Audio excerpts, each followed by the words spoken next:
So we're warming up with our Pilates ball well blown up. So stand in an easy stance, knees bent, have an awareness as ever, whether your tailbone's dropping, tucking or lifting. We want somewhere in the middle with a bit of tension around that tummy, around the waist. So we're going to lift and lower one shoulder. So you've got the ball somewhere between the wrist and the hand. That kind of space there. Now if lifting the shoulder to the ear is a bit sore, then don't go so high and focus a bit more on the depression of the shoulder blade. So this hand here is your imaginary shoulder blade moving on your back. Good, so we're just mobilising into there, making sure we feel really lovely and warm for the hand weight section later. Good. And then we're going to do an inward rotation. The ball will try to escape and occasionally it may manage it and bounce around the room. So yes, we want to keep hold of it, but if it jumps and rolls around the room, that's life, isn't it? Good. So again, we're feeling the shoulder blade gliding around the rib cage. If you can't feel it, don't worry. Some people feel numb on the back surface of their body. It takes a while to get used to that. Now we roll forwards, up, back and around. And the ball will circle around where the top of the thigh bone, roughly, inserts into the hip. Good. I'm not going to reverse that because I'm trying to get everyone here rather than here. So we're not going to do that. Then we're going to bounce. So we're going to bounce it underneath the heel of the hand or the wrist. Pre-tension, not necessarily locking into the elbow if that hurts you, but we need tension. We should be aware of the tricep there. And the shoulders open, breath across the front and back of the chest.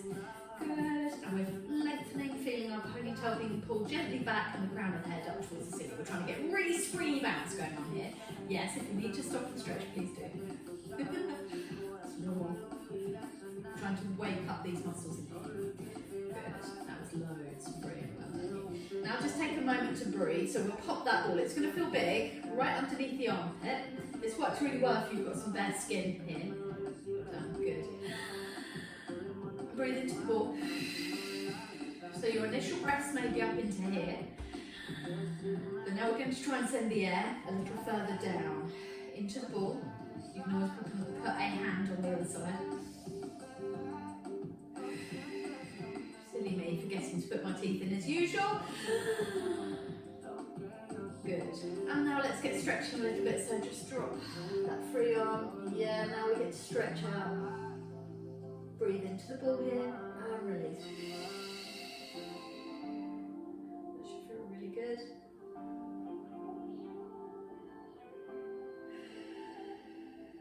Right, let's switch. So we're going up and down on the other side. Take your time getting into position. Feel the collarbones are broad. Growing out to the sides of the room, up and down. Not forcing the shoulder blade down. Should feel smooth and gliding. Well done you. And then we roll forwards and back. Noticing what this does to the shoulder blade, trying not to add any additional movements in here. Well done, good. So it shouldn't feel pinching. We're not trying to squeeze the shoulder blade into the spine, just bringing it a little closer. Just notice if you have any tension in the hip flexors. That was just me going, oh, I'm a little bit grabby today.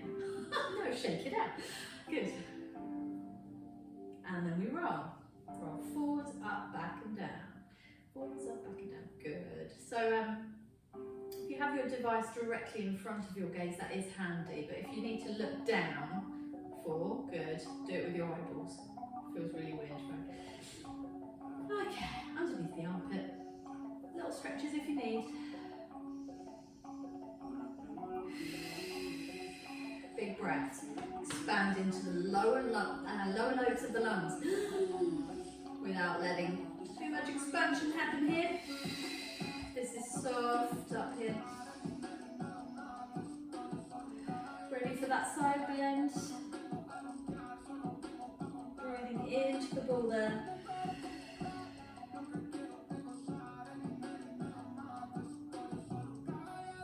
Lovely sequential movement there, well done, good. So it's almost as if sand is pouring out of the ear. Like you're a marionette doll. Everything's just bouncing. Good, brilliant.